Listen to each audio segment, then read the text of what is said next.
Tale of Two Cultures, a comparison of the cultures of the police and academia. This is an article that Professor David Kanter wrote in 2004. He had already been an academic for decades and has worked with the police by consulting on cases on several occasions. Kanter has written a number of books and has coined the term investigative psychology. In this article, Kanter contrasts various aspects of police and academic culture, how they differ and why, and how this can make collaboration challenging. We need more collaboration though, much more, so a mutual understanding can only help. I will take you through the various sections of the article. Synopsis. There has been an increasing openness of police forces to academic work and embracing of scientific approaches to crime management. These increased interactions require cross-cultural understanding, but that is not always present. Therefore, this article would explore contrasts between the culture of police and academics. It is out of the interaction between these two cultures that more effective policing will emerge. Little black bags. Police are sometimes seen as absorbed in crime fighting, arrests, and an insatiable need for action, as stated by Holdaway, 1989. The man of action persona reflected in this view does not need all the debate and analysis of circumstances of the crime. He just needs to get to the baddie and sort him out. Such a style of dealing with the world makes for good fictional drama. Police and the public they serve see their job as essentially one of action, not of contemplation. Yet it is not possible to leave every stone unturned in investigations, and priorities have to be set on where and how to use resources. The higher up a police officer gets, the more strategic their thinking must become. This involves setting up hypotheses about a murder, say, and then following them up. Lord Byford wrote in his 1981 review on the Yorkshire Ripper inquiry that each major inquiry should have a scientist assigned to it. But what happened to that? The cultures of policing and academia have fundamental differences in thought processes, typical modes of action, and central objectives. There are good reasons why police culture is different from scientific culture. Understanding these cultural differences helps to improve the ways in which the different perspectives may actually complement each other. Ways of knowing. Perhaps the most fundamental distinction between the police and academic communities is what they regard as knowledge. Data versus evidence. What police search for is evidence that can prove a case in court. Now, what scientists want is data they can test a hypothesis on. Evidence is valid or not and supports one side of the argument or the other, convicts or releases. Data is very different. It is the raw material that creates science. It has varying degrees of reliability, and there can never be enough, as data itself generates the possibilities for further questions. There is a less respectful view towards data than to evidence. Police are at times reluctant to make information available to scientists unless what can be done with it will help turn it into evidence. The information the police collect for the Home Office is not regarded with the same seriousness as information gathered for investigative purposes. There are still police officers who cannot see the point in studying information from solved cases, believing that the central problem of each case is to find the evidence that will lead to a conviction. Now, personally, I find this point interesting. Reading this made me think of medicine. What if doctors thought there was no knowledge to be gained from patients that had been cured? The medical field is one in which the research and the frontline practical side work together much better. The practitioners use the knowledge that research has published in their everyday dealings with patients, whether emergency or not. So why are policing and policing research so disjointed? The police collect vast amounts of information in many forms that feed central records. Only a very small proportion of it is drawn upon to develop our understanding of crime and criminality.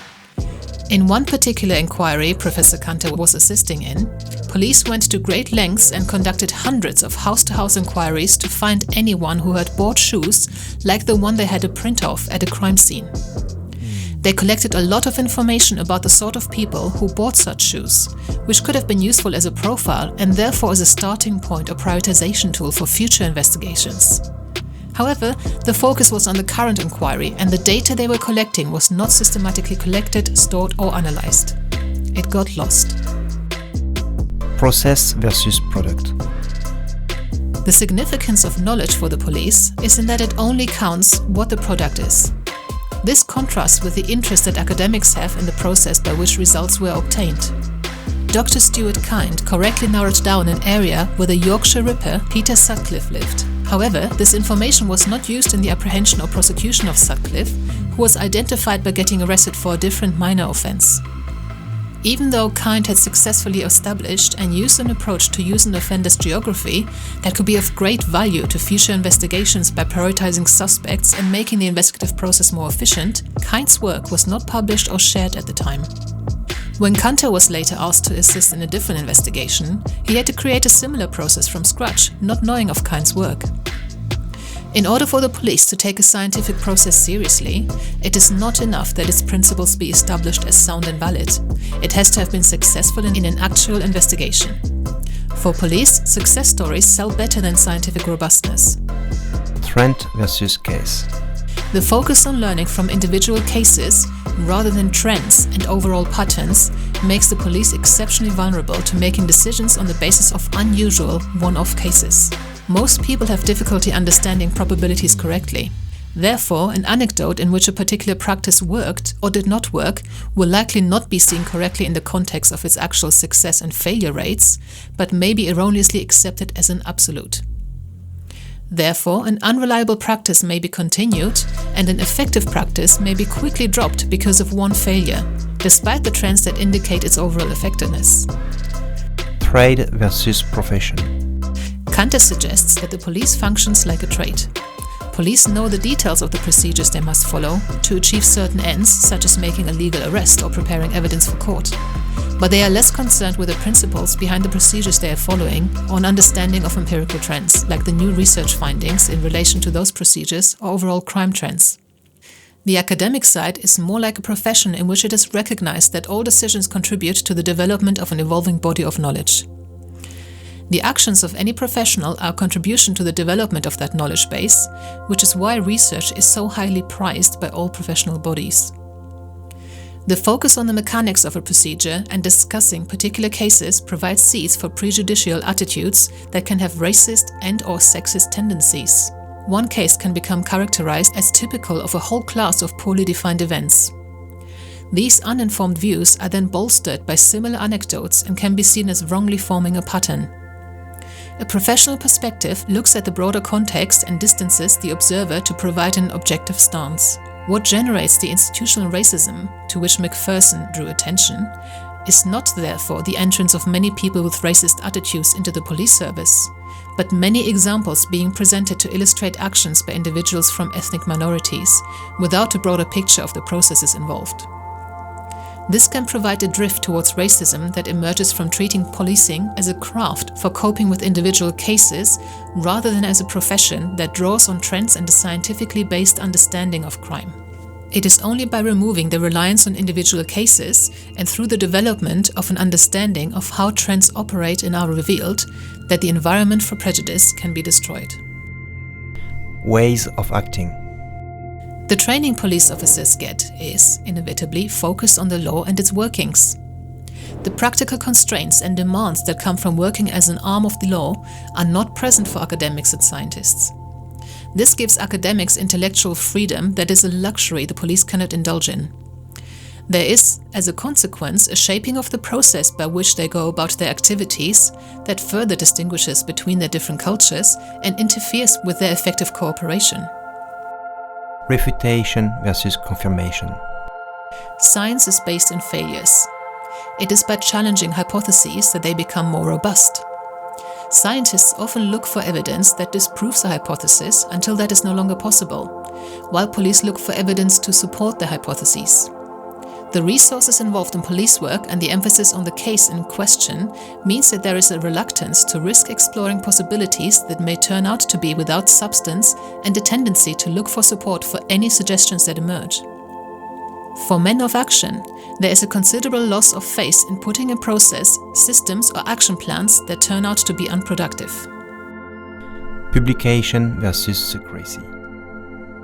One of the main ways in which scientific findings gain their robustness is through the process of submitting the work for publication and having it reviewed by peers, which provides a basis for checking the validity of the conclusions of research.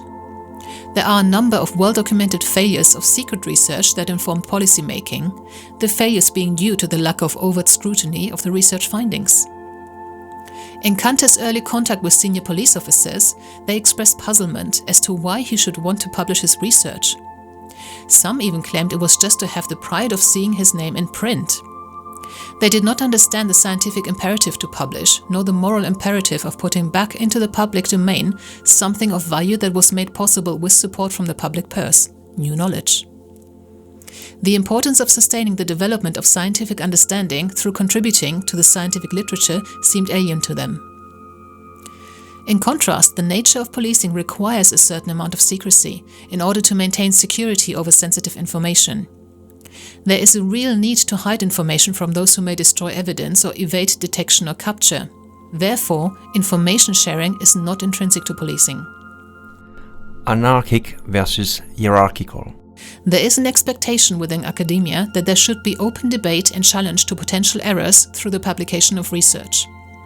Knowledge can be gained by anyone who can understand and use it, and anyone with the intellectual skills can challenge anyone else, making this a somewhat anarchic setting. In contrast, police departments conform to military hierarchical models of organization. This may cause the police to have concerns as to what form of control over information or the actions of individuals they have. But at the same time, police tend not to understand that their contacts with a student or junior member of academic staff may be unknown to others more senior in the organization. Academics, on the other hand, make the mistake of assuming that because something has been authorized by senior police officers, there will be support for it from the rank and file. The public expects an enormous amount from the most junior police officer, as they are seen as the representative of the forces of law and order. Key objectives. There are different characteristics to police culture, which are derived from differing primary objectives of the different institutions. It is the management of the knock-on effects of achieving these objectives that is the challenge that emerges when scientists and the police are brought into cooperation with each other. Knowledge versus a conviction. The central difference in objectives can be distilled down to a difference between the search for a conviction and the desire to contribute to knowledge. These different objectives are what the organizations are there for and point practitioners in different directions. The police officer to the uniqueness of the crime at hand, and the academic to the broader debate within the discipline. Career versus posterity. Police are more likely to consider how their current activities may contribute to their career progress, whilst academics often accept to remain on lower salaries within academia compared to the private sector, in hope of having something to offer intellectual life that will be recognized by posterity. Police officers have many more levels available to climb up in the hierarchy than academics. For ambitious police officers, solving the current case themselves or making an arrest can have very direct career prospects, creating pressures to hold on to information relevant to that case. Academics can only be recognized for their work if it is published. The way to gain colleagues' respect and potential promotion is by sharing information. Politics versus ideology. Crime and policing come with a lot more public pressure than academic work, and political imperatives change more rapidly than scientific ideologies. Long-term versus short-term. Overall, the objectives of the police tend to be couched in the here and now. Problems appear quickly and have to be responded to immediately, whereas academic life has a more leisurely pace. Research projects take years to complete, and articles take months or years to be published. Conclusion. Members of the public want action from the police, yet the police are also under pressures from many different directions to take a more strategic approach to their activities. For, as much as the public might want more officers on the streets, that does not actually prevent crime in and of itself. They have to apply a more strategic view if they are to police well. Academics have to be able to show that their work is of some real-life relevance. What this analysis shows is that the academic, scientific community and the police need each other. Both sides need to draw on their strengths and recognize the special qualities of their counterpart. For example, if information is collected both with an eye to its evidential value, and therefore the care with which it must be obtained and recorded, and its scientific value, and therefore the need to collect it over time and across carefully recorded samples, then it will provide a firmer base for all the uses to which it can be put. Overall, the ability to respond immediately to a dangerous incident or recent crime, for which the police are often so effective, needs to be balanced with a longer-term perspective that comes from academic study of these incidents. It is harnessing the benefits that come from the complementarity of the two cultures, out of which a more just society will evolve. One is not better than the other. They are both well adapted to their requirements and purposes. But now they have to become a lot more flexible and learn to work with the other. Thank you for watching. I hope you found this content useful. You can get access to each episode's transcript with key learning points, timestamps and references if you get yourself onto my mailing list. Just go to the main website on policesciencedoctor.com, and on the bottom of each page you will find a sign-up form for notifications of new content. Just enter your first name, your preferred email address and the type of organization you work for. You will not get any spam. This is just for me to let you know about new content and for you to get access to all the transcripts.